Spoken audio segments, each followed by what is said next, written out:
Pero mas okay man gud mga par nga magtandem ang kaning mga suodaan. Kay kani si Bongo suod man ni daan sa mga Duterte mga par. Kaysa karon nga administrasyon nga si Bongbong Marcos ug si Sara dili man gud kaayo na sila suod mga par. So maayong gabi kanatong tanan ug welcome back sa atong channel.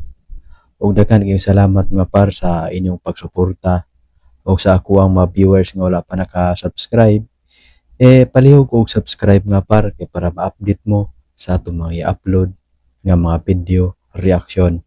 So karon mga par, bisan pa man sa ilang pangdaot ni VP Sara Duterte, bisan pa man sa ilang paggukod ni Sara Duterte mga par, pero mas ni taas hinuon og maayo ang trust ratings ni Sara Duterte mga par, ug siya maoy naguna sa presidential survey sa 2028 mga par. Kay nakibaw mo gud ang mga tawo mga par nga si Sara Duterte, ang ilang pagpanggukod ni Sara, ang ilang katuyuan nga gusto nilang i-impeach si Sara mga par, nga dili makadagan sa 2028. Unya kay ang mga tao mga par mautuka naman kayo, dili man mailad ang mga tao mga par, dili na masud sa bulsa sa mga congressman. With due respect sa mga nasuko ni Sara mga par, kita diri lahi-lahi man ta og ang panglantaw mga par.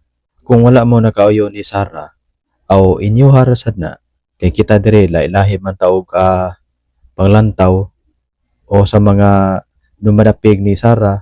Unya manghinaot pud ta nga ang katong kwan pod mo respeto sa mga nidapig ni Sara.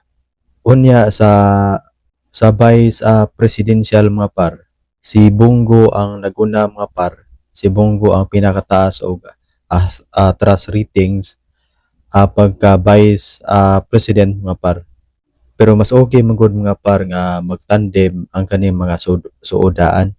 Kay kani si Bongo suod man ni daan sa mga Duterte mga par. Kaysa karon nga administrasyon nga si Bongbong Marcos ug si Sara dili man gud kaayo na sila suod mga par. Mao nang paghuman sa eleksyon, nag-iyahay na sila. Unya ang mga tao ni Bongbong Marcos ug ilabi na gyud ang kanang mga congressman nga gusto sad kayo nga mopuli sa pwesto ni Sara. Mao nang gigukod mayo si Sara. Mao bitaw ni nakabati mga par sa magtandem, unya gagmay bikel ang maapektahan mga par ang mga tao man gud. Dili man sila ang maapektahan, ang mga tao man mo'y maapektahan. Mao nang nindot kayo mga par nga si Sara Duterte o si Bongo mo'y magtandem.